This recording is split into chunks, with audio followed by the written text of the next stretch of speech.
On this episode of Her Wild Outdoors, I'm joined by three women of wildHERness, and they are going to talk about their organization, their passion behind it, their passion behind education, not just introducing someone to hunting, but actually educating them in the outdoors.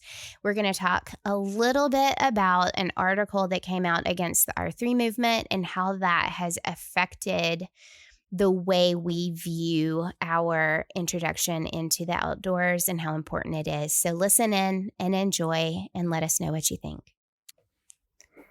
All right. Thank you, everybody, for joining into another Her Wild Outdoors podcast. I am very excited today because three ladies that I hold very dear to my heart are joining us on this podcast. And we are going to be talking with Jess, Alex, and Sharinda from wildHERness. And guys, thank you for joining me.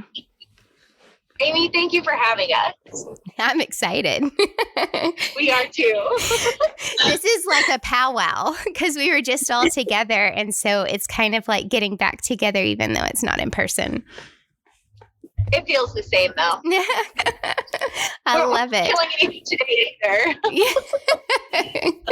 Well, I'm excited, and I know you guys, but our listeners don't necessarily know who you are and how you first got started into the outdoors. So, Jess, would you mind starting and kind of introducing who you are and what part the outdoors has in your life?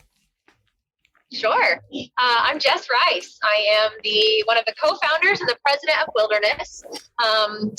My outdoor journey started very young. I was blessed with a set of nature-loving parents who had my brother and I out at any possible opportunity.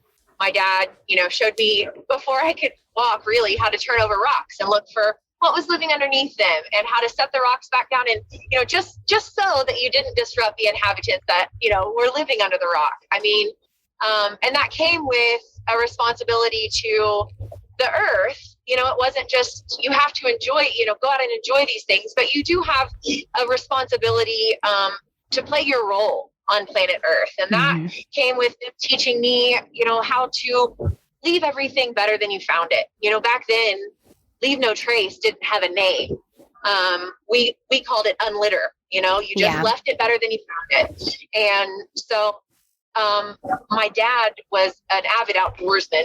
He used to lead horseback elk hunts in Colorado. And so I definitely inherited that part from him. And my role in hunting was very small because I had a younger brother. It just kind of by default. My younger brother got the time out in the field and the firearms fought for him, and my time was regulated, and I loved it. Every year my dad and I would spend Thanksgiving morning together. That was our daddy-daughter hunt, and we would go out and sit in a blind and try and shoot a deer while everybody else got ready for Thanksgiving. But that wasn't enough for me. I started dating a man after I finished my graduate program who was actively involved in the outdoors. And so for me, that was almost just like an invitation to be able to do that together. So I sought out experiences where I could learn the things that he had already developed into skills. And that came in the form of Women in the Outdoors, which is, I'm sure you guys are all familiar, something that the National Wild Turkey Federation puts on. It's essentially their female initiative. Yeah. I went to a WeDo event, and that was the beginning of the end. Before I knew it, I was coordinating other women's events and just really pushing for women to get involved in the outdoors because it made me feel so powerful. Right. That I wanted other people to be able to experience that. You can't depend on anybody but yourself. And when you have the skills to really take care of yourself, that is such an empowering and free feeling. I agree. I think that not only is it empowering and freeing, there's a sense of pride behind it that you can't get from something else. It's totally different. The feeling is totally different. It It is. Yeah, I agree. So I agree. I wanted to be the person who was able to provide that for other women. And it kind of was an organic thing. I met these 4 wonderful women, or 3 wonderful women, who share that passion. And it's so wonderful to have a group of people that really care about involving others and teaching them skills so that they don't have to depend on anybody else. I love what we have going on. Yes. And we're going to get more into that in just a second, because this is your organization has a personal impact on my life. So we'll get into that in just a second, but I'm going to switch on to Alex. So Alex, give us just a little bit of a background on you. Hey, yeah. So I am Alex Mozman. I am the treasurer of wildHErness. I actually started hunting, I want to say, like late high school. I was blessed with an older brother who was super into outdoors and hunting and everything. And me being the female in the family, it never seemed like my role. But I, of course, wanted to do everything he did. So I was quite lucky because he would take me out with him and show me the ropes and show me what he was doing and involved me. So that was quite a nice experience. So then I actually went to college down in Texas, and I had a few girlfriends who also liked to hunt. And so they started taking me under their wing and teaching me more things, because my brother was more of like a waterfowl hunter. And so I was lucky to get on some deer hunts for the first time in college and be around other females, I was quite lucky to learn from a lot of females getting into hunting, which is quite unusual in itself. Yeah. But, and then luckily I found my husband, and it's become kind of a lifestyle for us. He's taught me so much more since getting married, and that's just been our lifestyle. And then finding the girls of wildHErness as well, being able to expand the group that you enjoy the outdoors with has just been amazing. I think that's like what you said. It's not in all of the women that I have interviewed, and I've interviewed over the past year and a half, close to 64 women. And in that amount of time, I have probably only talked to, it's under 10 who have had a female influence growing into hunting, whether it was as a child or in college as a young adult. But it's changing. It's beginning to change. My daughter will have a totally different story than I had, or that you had, or it's just the numbers are going to increase with the amount of female influence in the outdoors. So that's exciting. But to be able to hear that you had women in your life as you were learning is not a typical story that you hear. Absolutely. I was super fortunate to have, my first deer hunt ever was with a female, and just to be able to share that with her, and we still hunt together today. And then also just I think I found 2 other college friends that ended up, I hunted with them as well. And they got me into dove hunting and everything. So it was a wonderful experience to have them in my life and to show me what it could be, I guess. I'm actually kind of jealous. If I'm being honest, I'm actually kind of jealous, just because I wish that I had that growing up. I wish that I had those experiences growing up, having not started until my 30s. I feel like there was so much time missed, but like Jess, I was in the outdoors. I was in, whether it was camping or hiking or backpacking, all of that, I was in the outdoors, and I respected nature, and I knew a whole lot about animals and organisms and in our earth, but I just didn't have that extra step. So I have a little bit of jealousy toward that. Yeah, I'm not going to lie, I do too. It's, whenever you get together, like on the women's hunt we went on, it's just such an encouraging and a wonderful environment to learn in, because women, rather than compete with each other, I mean, there are instances when we can get competitive, but on the whole, we're ready to teach each other and, just support people on their journees. And I think that's what's really unique to learning from another woman. Yeah. So, I'm definitely jealous that Alex got to do that first out the gate. It was really nice because my brother, for instance, like he was always asking me to go with him and was so excited that I'd go, but I wasn't necessarily always hunting because I was just a little sister and I just wanted to go. So he let me tag along and everything. Where when I was with the other women and everything, they were proactively teaching me the steps that I needed. And it was normal too. It was like normal for me to be out there hunting with them. I was just one of the others hunting, you know? Yeah. Versus an outsider coming in. Exactly. A tag along kind of thing. Right.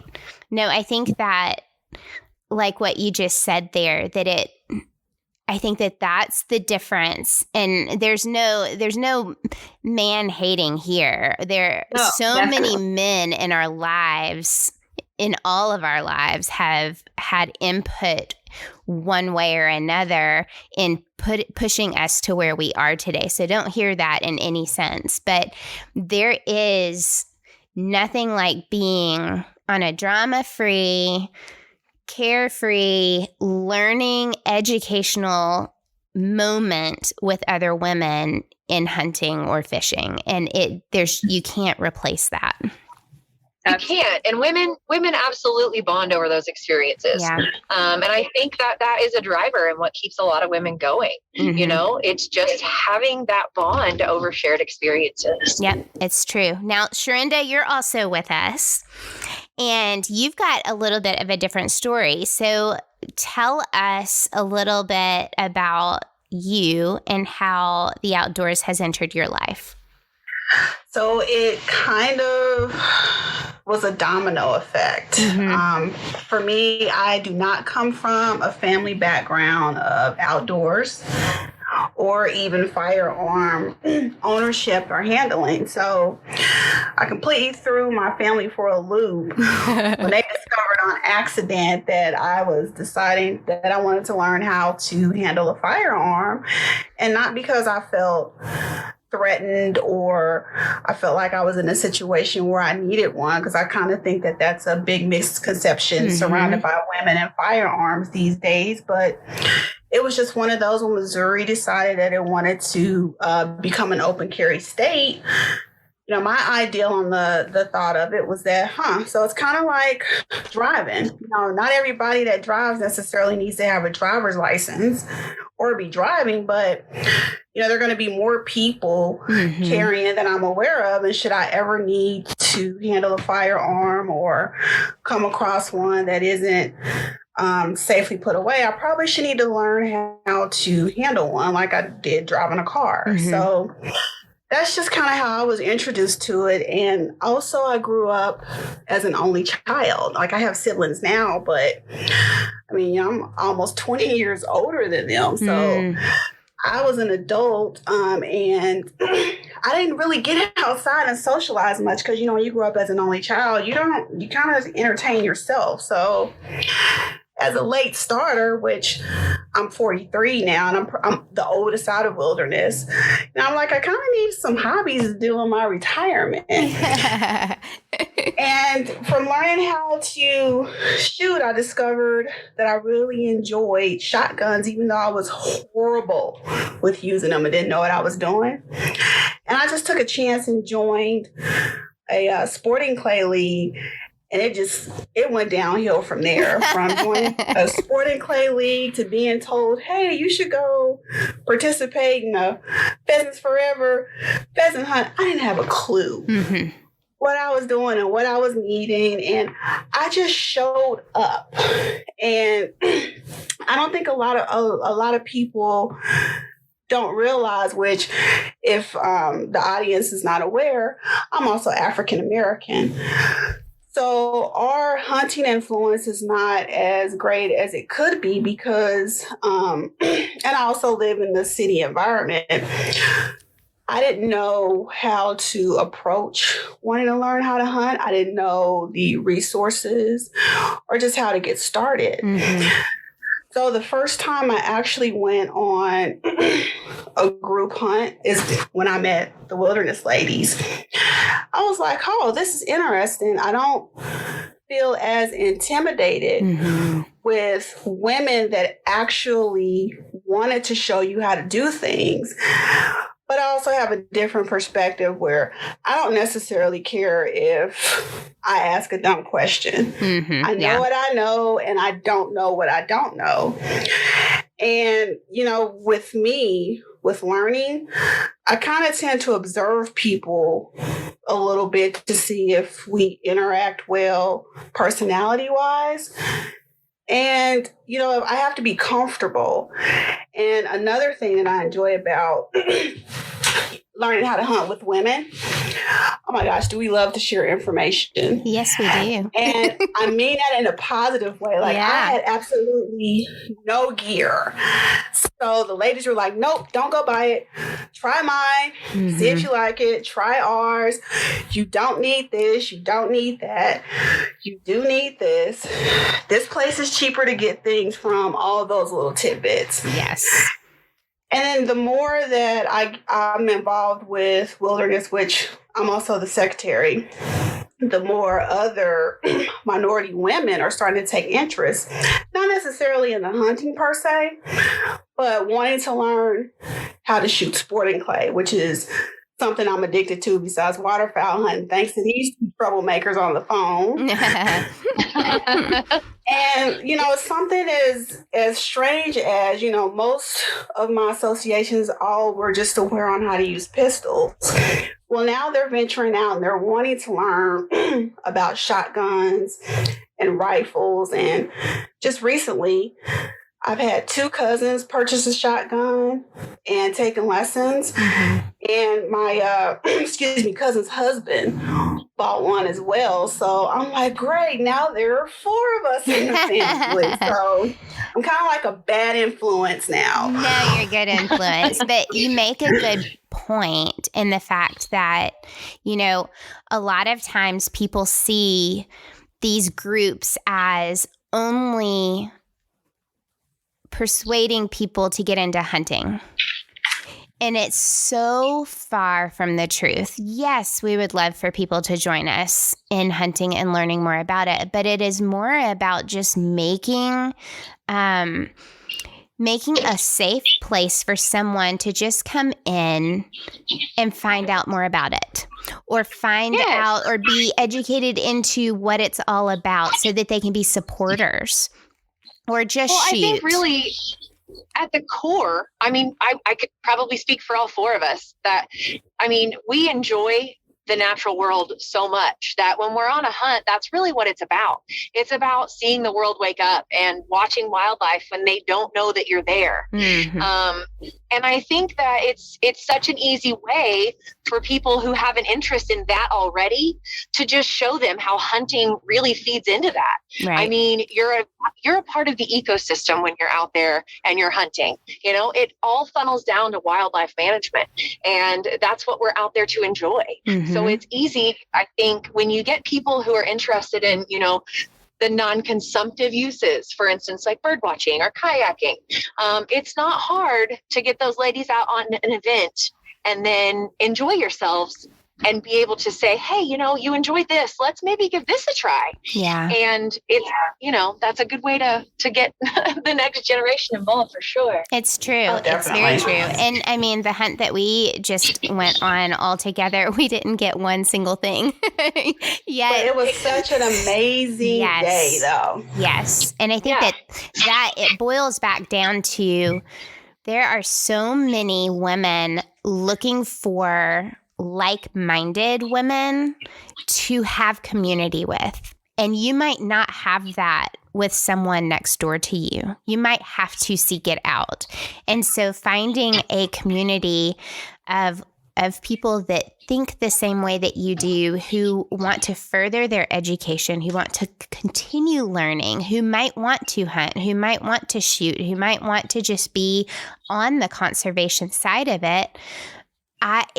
It opens that door up. And that's kind of how wilderness has entered my life. And so I kind of want to hear about, like, how did this organization begin? How did wilderness come to fruition? Well, like Sharonda said, we were on this ladies' doe hunt when we all met. And we were there to participate in a hunt. But we got to thinking, you know, there are quite a few women's organizations that offer experiences.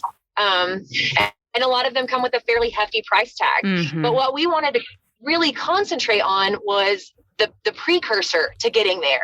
You know, that can be really intimidating for a woman who might have had a little bit of experience, and she decided, you know what, I want to explore this more, and I'd like to do it with other women. But man, $800 for a fishing trip, that's a heck of an investment for something that I don't even know if I like yet. Right. So we wanted to focus more on the education portion so that ladies could give things a try, free to low cost to them, before they made the significant gear investments, like Sharonda was mentioning. I mean, we let her try anything that she needs. And that goes for anybody. You know, if somebody wants to go try something and we have the gear, we offer that as a trial, because essentially we want to equip them with the knowledge and skills to go out and participate in one of these other big women's events where they're, you know, investing not just money, but time to go on a trip. So that's really, I think, kind of where we started. Yeah, but it has grown since then, because it's not just that anymore. It's not, like you said, I think knowing who you are and being a part of a couple of things that you have done, there's so much more than an experience, like you said. There's more than just an introduction. I feel like you kind of have a full circle situation going on, to where you don't just introduce people to it, you are also keeping people in it. There's continuing education. You'd come in either as a novice or as a hunter who has been hunting for a little bit, and you find a place. You don't feel like it's too little for you or too much for you. It's a good balance. Well, I mean, we definitely strive for that. You know, we feel like between the four of us that you're going to find somebody that you identify with, on some level, you know, and so it doesn't matter to us who you are, where you came from. If you're interested, you're our people. Mm-hmm. And that's the biggest thing that we encourage, you know, women to get involved is we're learning too. This isn't a bunch of experts that are out here telling you how to do things. Yes.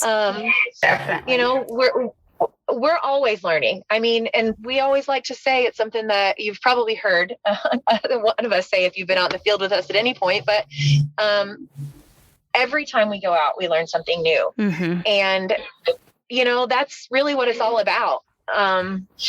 And so, yeah, I think it's a full circle experience for the women who want to stick it out for that long. I mean, there are plenty of opportunities for you to learn exactly what you want and then, you know, be on your way. And that's fine too, because we're just here to facilitate educational experiences. Yeah.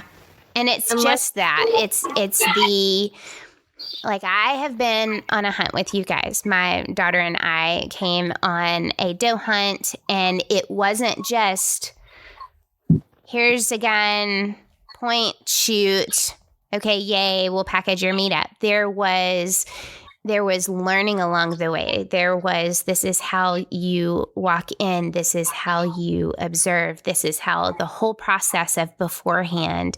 Then there was the process of finding your deer if you've got to go find it. But then there was the after part. This is the processing part, the butchering part. This is what all of these organs work as. So it wasn't just a shooting experience. It was an actual hunt that fully encompassed a whole hunt that they could experience. Yep. Well, Go ahead, Trinda. I'm sorry. Oh, I was going to say, I have to say that, as a new hunter myself, this is going into my second year of hunting, that, it's shocking that based off what I've learned from these ladies so far and what we've done, that I know this fall, if I choose to go and scout for a deer and hunt for a deer, I'm confident that I can go and do this on my own, and I don't feel like I need a buddy to go with me. Mm-hmm. Yep. And I think that's the most, it just dawned on me last week that, I can go do this, and I'm going to plan to go and do my first solo doe hunt this fall.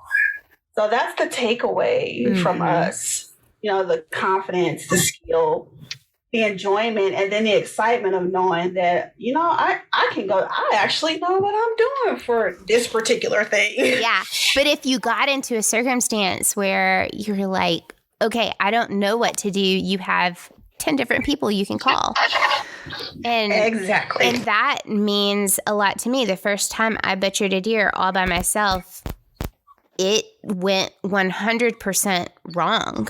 It did not line up completely the way that it lined up the times that I had been following somebody else.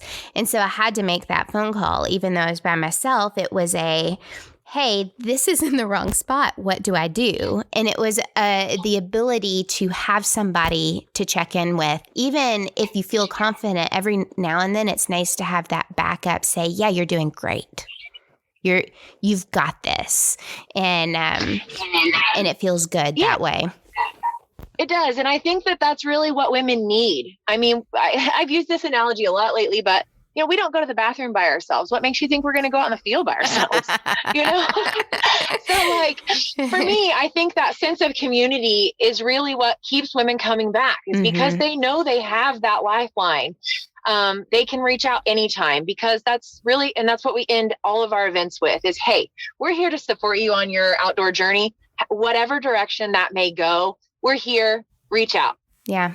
Yep. If we don't know the answer, we'll find the answer. We'll find the person that you need to talk to, but just let us know. Mm-hmm. Yep. And we honestly mean that. Like we've shared our phone number. We've had people that have attended our events reach out to us individually and ask us, hey, do you mind going to go do this with me or sit out in the field with me? And, sometimes it's just nice to know that you have someone that's not going to be judgmental, irritated, has the patience and understand, and just knowing that, this is real. They said if I needed something, call, and we try. And if we personally can't get there, we can definitely link you up with other like-minded women that would love to help in your experience. Right.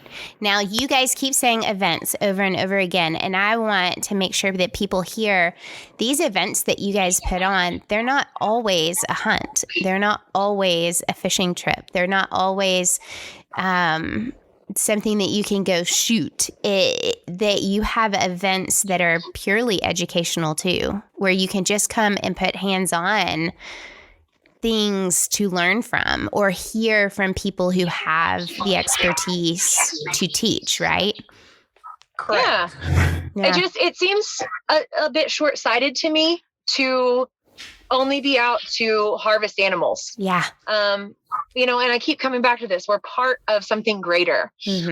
So, you have to understand what insects go to feed your turkey. Yes. As their primary source of food when they're poults. Or you have to understand exactly, what role, for instance, bees play in the food that you consume. I mean, we are part of something so much larger. And for us to limit our knowledge only to species that can be hunted is silly. Yeah. And there's just so much that you're missing out on that way. And so, really, we're on a quest to help create what we consider the complete sportswoman.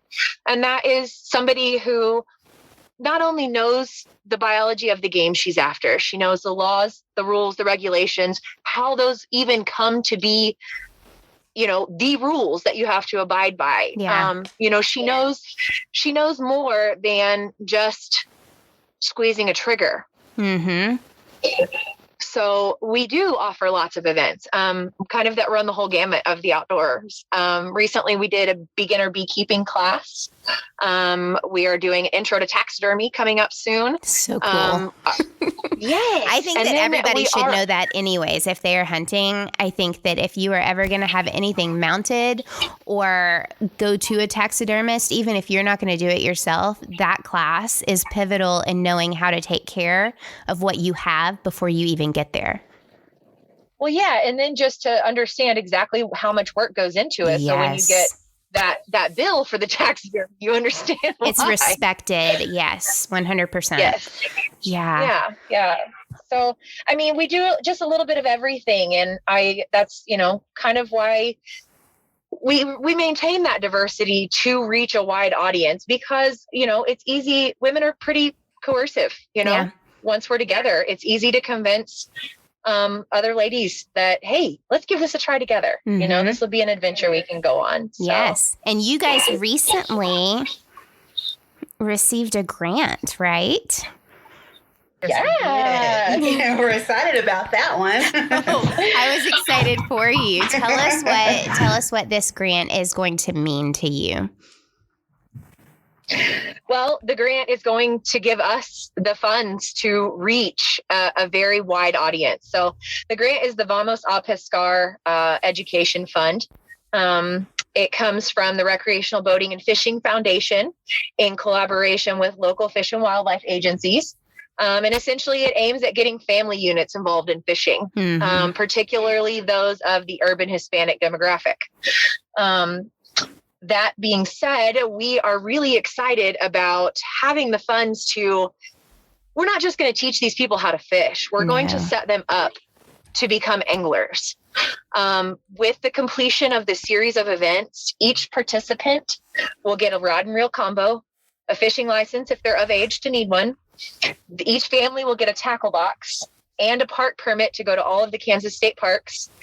In addition to a personal flotation device, everybody gets a PFD and a sweet wilderness t-shirt. Yes. So, yeah. But I mean, it's not just, we don't want to stop at hooking them. Pardon the pun. Yeah.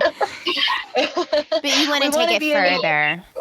Yes. We want to invest in their future. Mm-hmm. We want to set it up for the long term. And that's, essentially why we started with the skill building organization is we're in this for the long term. We want not only to give these ladies a taste, but we want to equip them so that they can do this for the long term. Yeah. And I think that there's a place for everything out there. There's a place for one-time excursions that gets you excited about it. But I think I posted this today, there are lack of teachers in the female outdoorsman area. Like there are a lack of teachers. And I think that we can all hunt, we can all go on a hunt together, but when do you take that step into teaching? And I think that there's a fear that comes from, I don't have the experience. How can I be a teacher? Sharinda, you are a new hunter out of all four of us talking, yet you were a part of my daughter having a hunting experience and learning through that whole process. And so I think that if anybody could take anything away from this other than what we have talked about already, but one major part is you do not have to be an expert to walk along somebody and be a part of their life in the outdoors. You don't have to be perfect.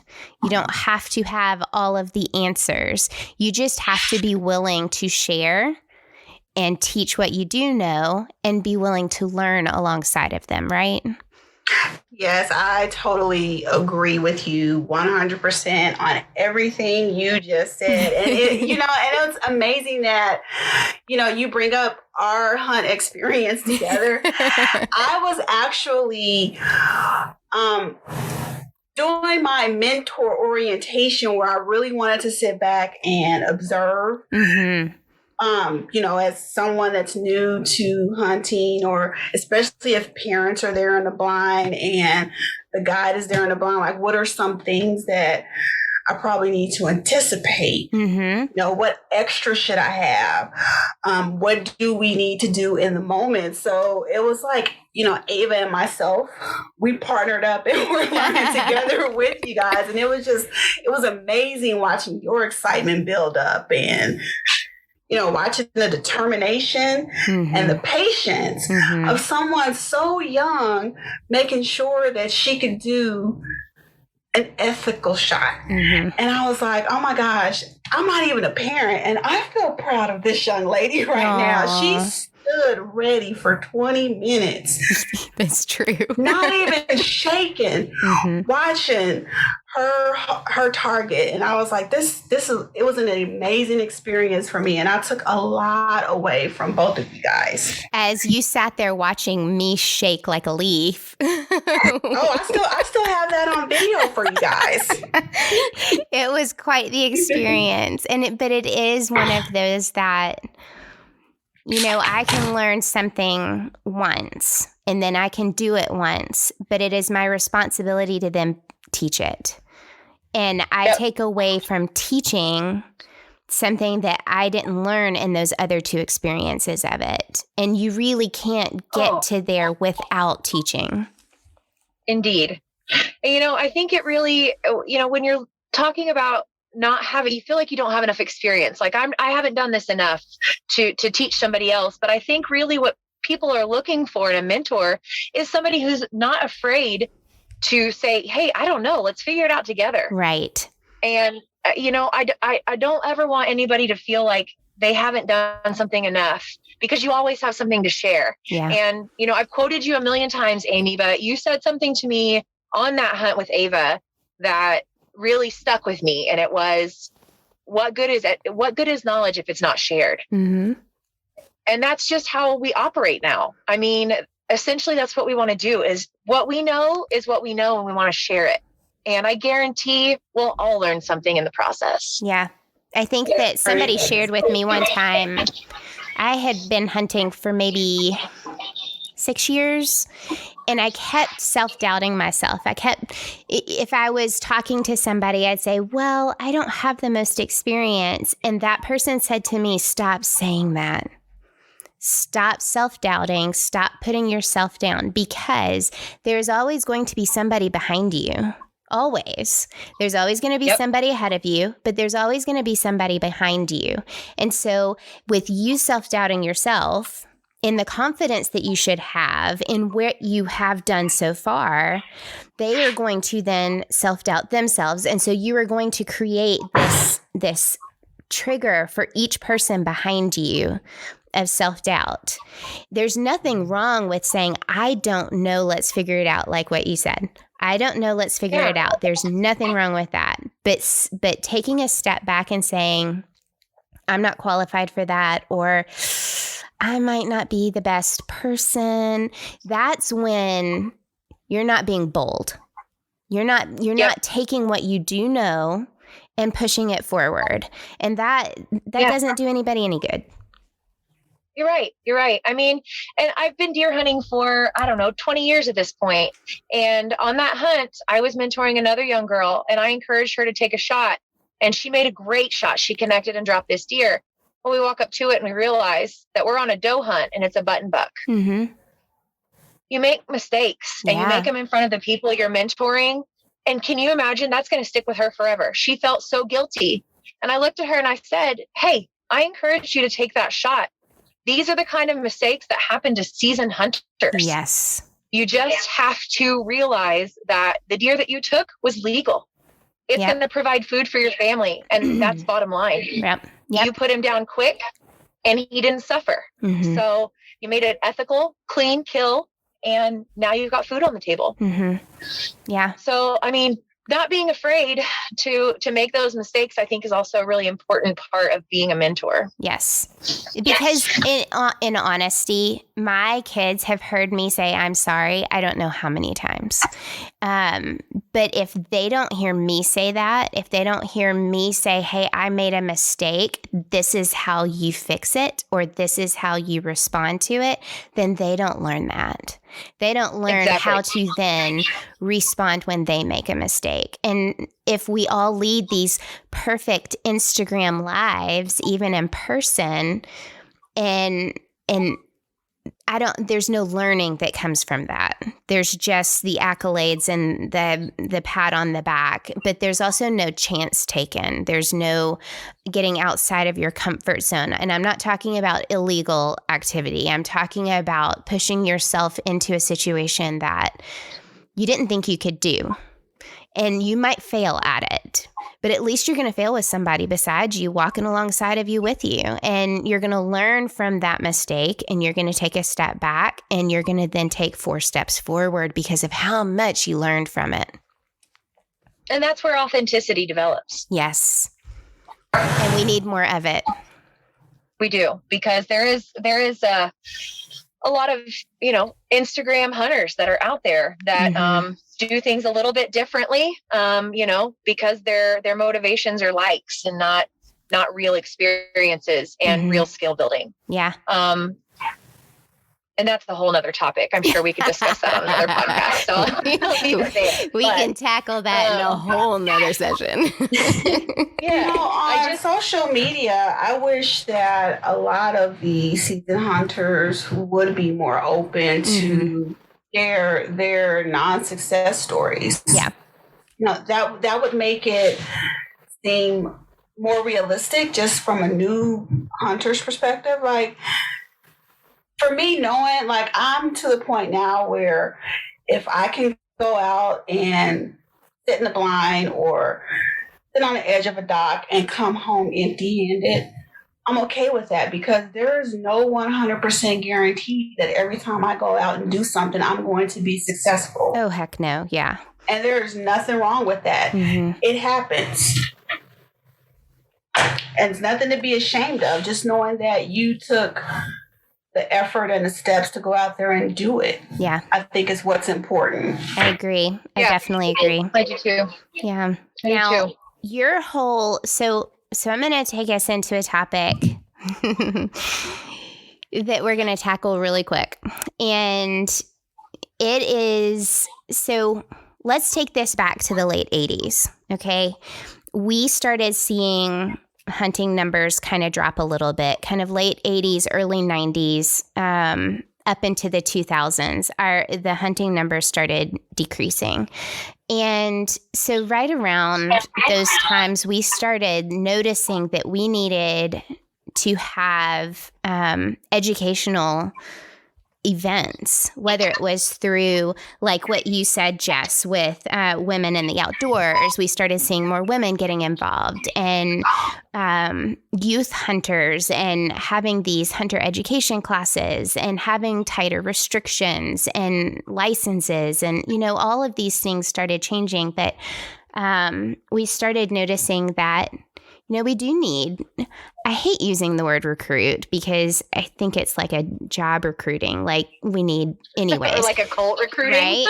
But we needed to introduce people. We needed to say, hey, come join us. We needed to be inclusive and to anybody who is interested, and start educating. But also, one of the bigger things, especially with women in the outdoors, is the retainment part. Because you do have all of these organizations right now showing, a one-time event. Come join us for this one-time event. Pay a buku amount of money for one-time events. And they're fun and they're exciting and they get you excited about it. But then what do you do? And so we have to make sure that we are, with new hunters especially, like what you guys are doing, educate further. And make available these retainment situations where if they want to continue on, they can keep learning, not necessarily with another hunt, but with these classes to keep learning and taking all of this in, but also pulling other hunters in who might not have been hunting for a while. And so this all kind of started in the late 90s, early 2000s, and especially from about 2010 to now. Now, all of a sudden, and this has been a topic that has been out that all four of us have talked about, but there was an article by Matt Ranella that came out actually a couple of years ago, but MeatEater decided to put it out on their platform just recently. And it is an article, The Case Against Hunter Recruitment. Ah, yes, that article. Yeah. That article. Now, can I be 100% honest? When I read that article, I had never heard of, and I'm putting it in quotes, the R3 movement. I had never heard it labeled that way. I had only heard of the value behind it, not a label. And I think that was mainly in the wildlife community, the resources community, the governmental side, and that there was a label because there had to be a label for funds to go to if that was what they were doing. Yep. So the synopsis of it was, and I'm just going to put, this is my opinion. Everybody who's listening, totally my opinion. But you are coming from a community and a platform that has been teaching where to hunt, how to cook, survival, how to be in the outdoors,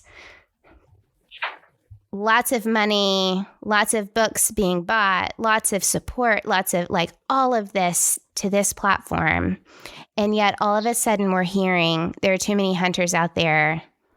We don't support this R3 movement, this recruiting movement. We don't support because I don't want to go out to my favorite public land spot and somebody else be in my spot.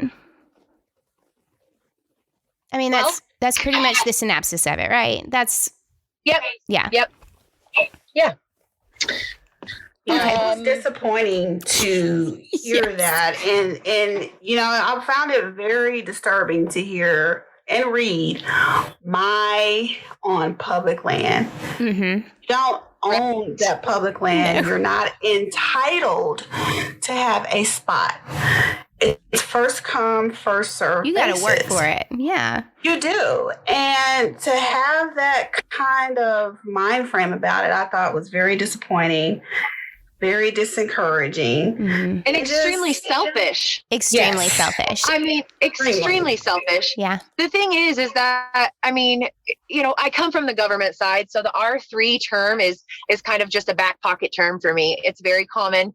But part of that is the fact that every license sold goes into a fund called the Pittman Robertson Fund. Yes. As hunters, as a group, back in the 1930s, we realized that conservation of wild places, wild spaces, and the animals that we wanted to hunt was only going to happen if we imposed a tax on ourselves. Mm-hmm. So that's where that whole excise tax with ammo and archery and gun products, yada, yada, and license sales comes from. Mm-hmm. So to me, saying you shouldn't contribute to these various license sales means that you're not going to have places to go. It's going to get worse. Right. For you as a hunter, if you're encouraging people to not participate, right, it's going to get worse. You're not going to have places to go. You're not going to have habitat to support the animals you want to chase. And for me, that's really what it boils down to, mm-hmm. is you're essentially killing what you love by putting this opinion out. Yeah. Well, I just took it back to even further than that. Like you said, the selfishness of it. And it was mainly, and if I can just be honest, it was just very hypocritical. And I think that if you, coming from a platform that does not hunt public land only, we all know for a fact it's all over their show and podcast that they hunt private as well. But if you hunt public land, no matter if you're a resident or non-resident, you have bought a license or a tag has been drawn and paid for to be there. You have a right to be there. No matter your circumstance, if you are legally holding a tag to be on a piece of property, then you are entitled to be there. You have the right to be there. And if you get there and somebody is there before you, then you didn't get up early enough. Exactly. They got there. Amen, sister. They got there. They put the work in, and you should tap your hat to them and say, well, I guess I'm getting up earlier tomorrow, and I will be in that spot first. And that's just how it is on public land. Now, our private land has diminished in certain states, right? You've got, the majority of West Tennessee, so I'm from Tennessee, so the majority of West Tennessee is privately owned. There's not a whole lot of public land. And there's a lot of outcry right now. Well, so much is private and nobody's letting anybody hunt private land. Well, that's bullcrap. You have to put the work in to hunt private land. You have to ask. You can't just ask without offering services, whether it's payment or hard labor. You have to earn your spot there.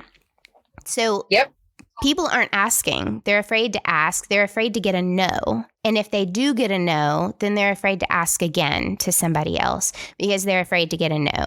Well, dadgummit, go ask 15, 20, 30 different landowners. And I promise you, if you are offering money or hard labor, you're going to hit a yes at some point. You just have to put the work in. Yeah. Yep. Alex has a pretty similar situation to that where they hunt in Wichita, right, Alex? Yeah, so we actually get to goose hunt some properties and everything. So we've spent a whole day out cutting down trees with a farmer and doing some hard labor with him just to stay on good graces. And he allows us to go out and hunt. But we make sure to tell him whenever he needs something, please let us know, and we'll wrangle up as many people as we can, and we'll be out there.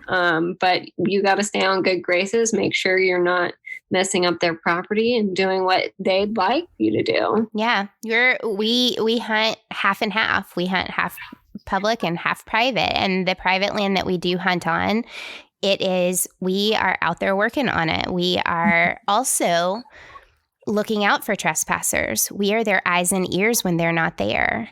And so it is not just the sweat and the blood and the muscle aches and the hard work that goes in the off season. It is still that responsibility that I'm going to treat that land as if it were my own. And that's how you earn the respect of landowners, because there are a lot of people out there that don't do that. Indeed. And I think that there's a lot of take that's involved with hunters, on the whole.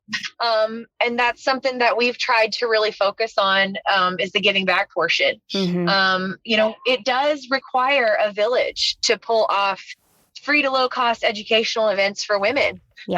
So it's, our belief that going out and doing service projects, it's not just to earn our right to hunt or to, use their land for X, Y, or Z, but those experiences also in turn make us better sportswomen because we're out and we're learning how to use power tools, which is awesome to begin with. But we're removing woody components. We're studying the habitat, and you learn something new biologically or ecologically every time that you're out. And so, giving back to your community is so important. You can't create community without being a part of the community that you're in. That is so true. We do a lot in terms of service. Coming up on May 8th, we are partnering with Friends of the Kaw River to do a Kaw River cleanup and a native pollinator planting. Oh, that's awesome. And that right there, you're going to learn about the kind of pollinators that are in the area, the kind of plants they need, the kind of soil that those plants need to survive. Plus, we're going to be cleaning up, our local riverfront area. And that's important. It is, because that in turn is going to make habitat flourish. It's going to create a situation where you have more coming in and utilizing versus flying right over or moving right through. It's like, we put in rain gardens in our community because they were lacking the natural habitat that used to be there because of progress, because of humanity coming in and touching something and not replacing the areas then with natural growth. And so when that happened, you started seeing more just ecology changing. Like it was the biology just from plants growing.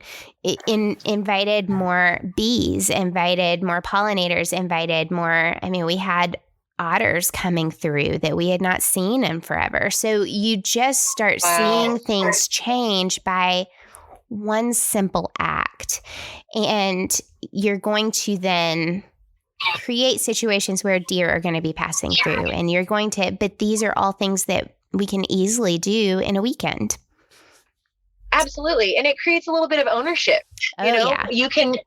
We'll be able to forever say, hey, we helped clean up that stretch of the river, Mm-hmm. And that just makes you feel a part of something bigger than you. Yeah. It's not just the money that we put in with our license and our taxes and things like that create public land owners. And I hate every single person in my neighborhood that pays taxes is a public land owner, whether they hunt or not, or fish or not. And so it is how much you put into it. Do you get out on those properties and help flourish them so that then you can take from it? If you don't put into it, you're not going to receive from it. Absolutely. Yeah. I believe that 100%. Well, I'm only going to touch it one more time. Going back to that article, I think that the big thing that I don't want to say affected me, but made me a little defensive, if I'm honest, is the fact that in the past 10 years, the growth of women in the outdoors has been exponential, right? Yes. Definitely. So technically, any female outdoors group out there is an R3 movement. Yep. And so, I want to tread this very, very lightly because I don't want people to hear discrimination or hear anything, but hearing that there doesn't need to be recruitment or there doesn't need to be funding going toward recruitment, it hurts me as an individual being a 33-year-old woman when I came into hunting because I didn't, like Sharinda, I didn't have family that introduced me to hunting. My husband did later in life when he started back hunting, but he again was a part of that, the reactivation part of it. So we both as a family were a part of the R3 movement. And so I take it personally that people do not believe that it's necessary. Because I do think that it's necessary. I think that a lot of people think, well, it's just for the numbers. It's just for upping hunting numbers so that you have the votes. So that it has nothing to do with that for me. It has everything to do with community for me. It has everything to do with finding women like you, finding women close to me or even further away that I can have this relationship with so that I can myself grow, right? In the outdoors. And so take numbers away completely and make it relational and make it about how we are then going to push forward tradition, how we're going to push forward not just the hunting and fishing side of it, but the education into our environment, into nature part of it. And I think that without that, it's going to fall apart. I think you're going to lose that relational part of it, and it's just going to be numbers, which is what they're saying that it's all about. And I beg to differ. Yeah. And I mean, as a white woman, that affected you profoundly. Can you imagine how alienating that felt to people of color that are trying to get involved in the outdoors. Yeah. They're basically already, you're not welcome here because of the color of your skin, but also because there's too many of us already. Okay. Yeah. So it's not okay. I mean, it was a very, divisive article that I would just like to say that I don't agree with any part of. I think that we are all in agreement on that. And I think that if, like we said earlier, if you take it down to the bare bones of it, it was a selfish, hypocritical article. Yeah. I think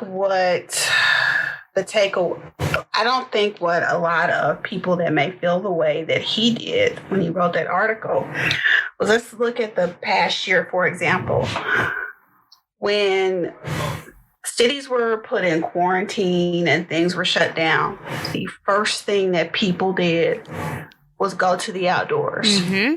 Amen. So if you didn't have organizations or individuals such as ourselves that would be available to educate and introduce people how to safely and correctly and learn and lawfully how to navigate the outdoors and venture into areas such as, for example, hunting that they've never done before. Think of that flood of people that would place you in an environment that weren't safe because you want to eliminate these type of programs. Yes. Agreed. Yep. Yeah. It's about putting true, authentic, real, safe outdoorsmen out into our world. Absolutely. That's it. No matter who you are. If they're all safe, you don't have to worry about overcrowding. Yes. Yeah. If you're following the rules, yes. Yeah, I need you to be the solution. I don't need you to add to the problem. Yeah. Amen. Yes. Yes. So that is what that wilderness has been, that shining little beacon of light, because I feel like, and I can't shout y'all from the heavens even louder, but it's it's the full encompassing environment that you put people into, that you put women into, and girls. The hunt that we went on with Ava was for girls under 18. Like, you were talking to youth and you were introducing them to each other. So now they have a community. I know that my daughter and Alex, your niece, still communicate to this day. And they go back and forth and they talk about different things. And it's because of this one time that they got together as youngsters, as youth, and were able to connect over something familiar. And that's because we all crave relationship with those that are like-minded. And I don't know, it's refreshing. It's refreshing to know that I know my kid would be safe with you guys. And I know that she wouldn't just be going for an experience. She would be learning. And I think that that's anybody who comes into any event that you guys have. You're not just going for an experience. You are actually going to walk away with skills that you can carry on and utilize for the rest of your life. Yep. Thank you, Amy. You're welcome. Yes.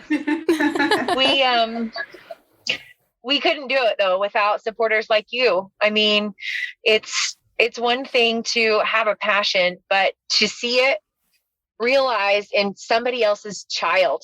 I mean, like Sharinda said, you could see the pride all over you, but we all left changed people from being able to be part of that experience where your daughter and a bunch of other young girls got to learn something new and realize that there are other people their own age that like to do that stuff too. Yeah. And walk away with confidence enough that she came back and was not hesitant to talk about it at school, that she wasn't hesitant to talk about it in front of a community that isn't necessarily a hunting community, but but the way that you guys introduced it, she was then able to introduce it and talk about it in a way that didn't discourage people from being supportive of hunters, even if they didn't hunt, that they could still support her without being a hunter.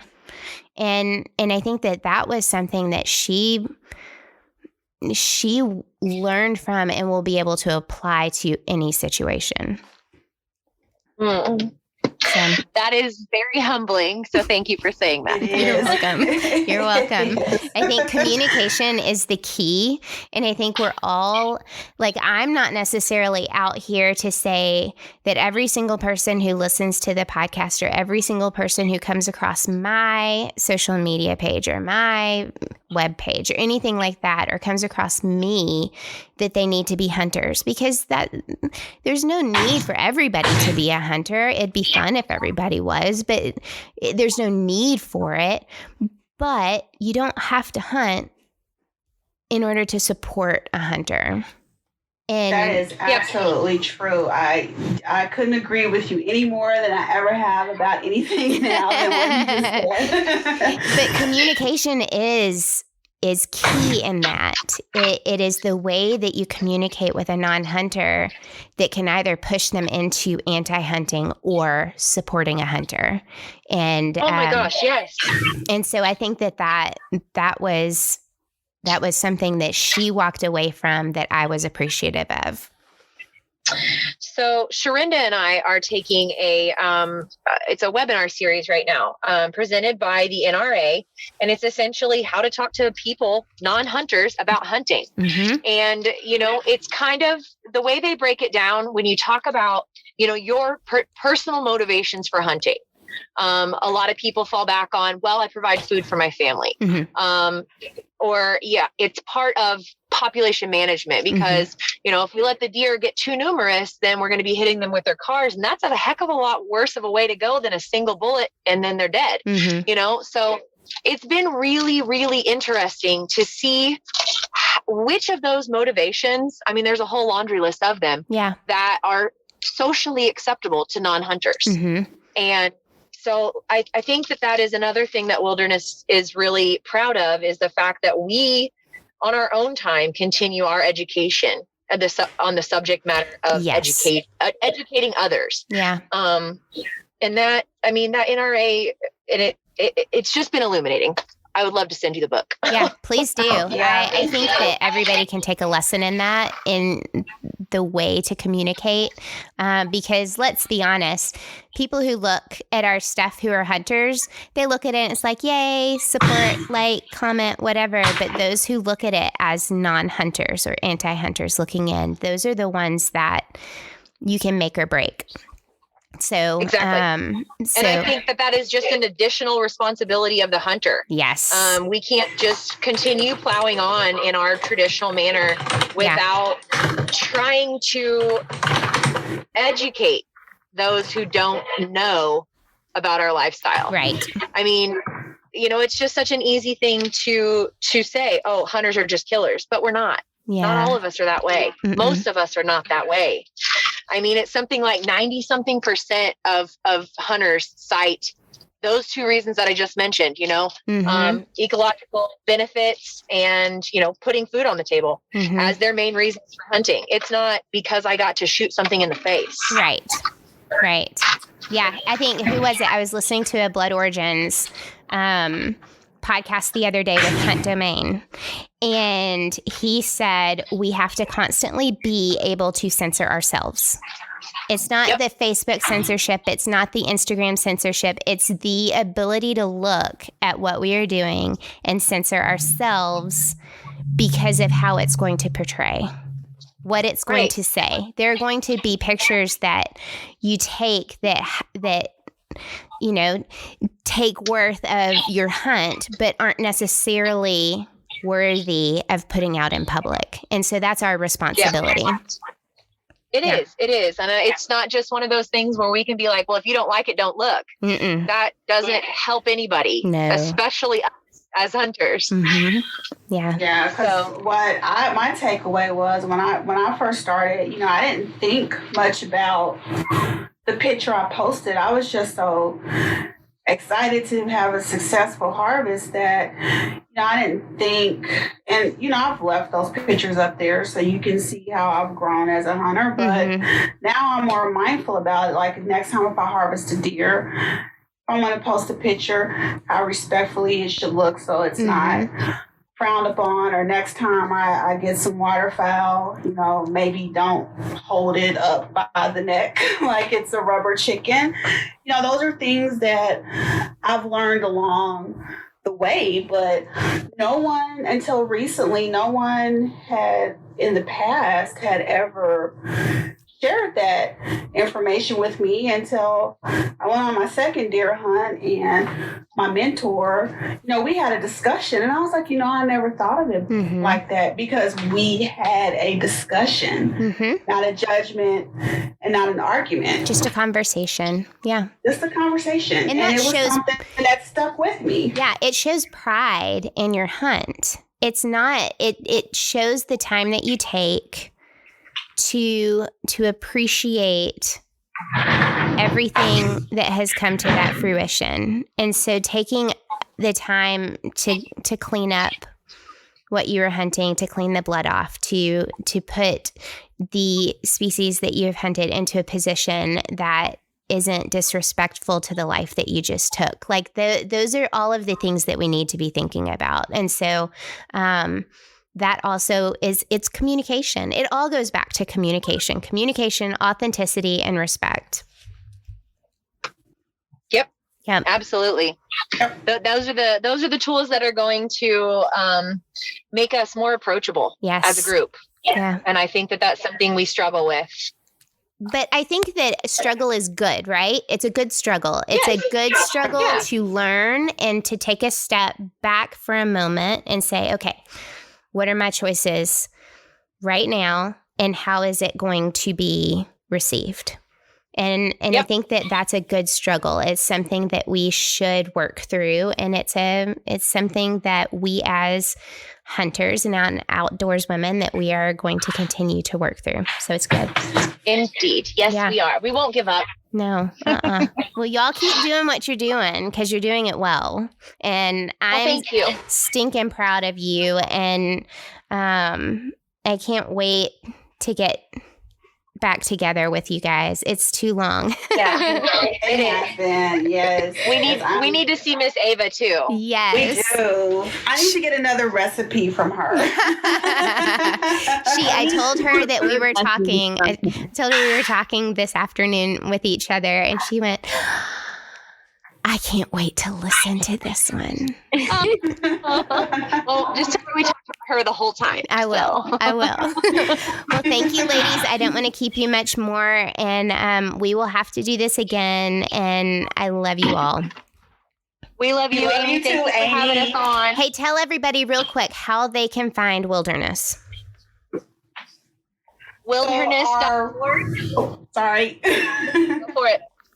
Our website is wildHERness.org, and that's spelled WILDHERNESS.org. Our Facebook page is also wildHERness. And our Instagram, and just correct me if I'm wrong, it's _wildHERness_. Is that correct? You got it. Okay, there it is. Perfect. You can go to our website and sign up for notifications. We will only email you when we have a new event posted, so you won't get spammed.